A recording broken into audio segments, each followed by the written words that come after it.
পৃথিবীর শ্রেষ্ঠ জ্ঞানী নবী হজরত মুহাম্মদ মুস্তাফা সাল্লাল্লাহু আলাইহি ওয়াসাল্লাম এর বৈজ্ঞানিক উপদেশ, যাহা তিনি হজরত আলী রাদিয়াল্লাহু তাআলা আনহুকে দিয়েছিলেন।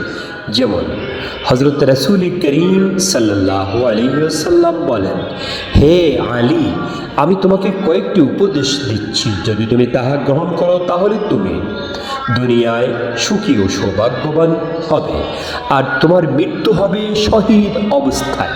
কিয়ামত দিবসে তোমার রব তোমাকে উত্তোলন করবেন ফকিহ ও আলেম রূপে।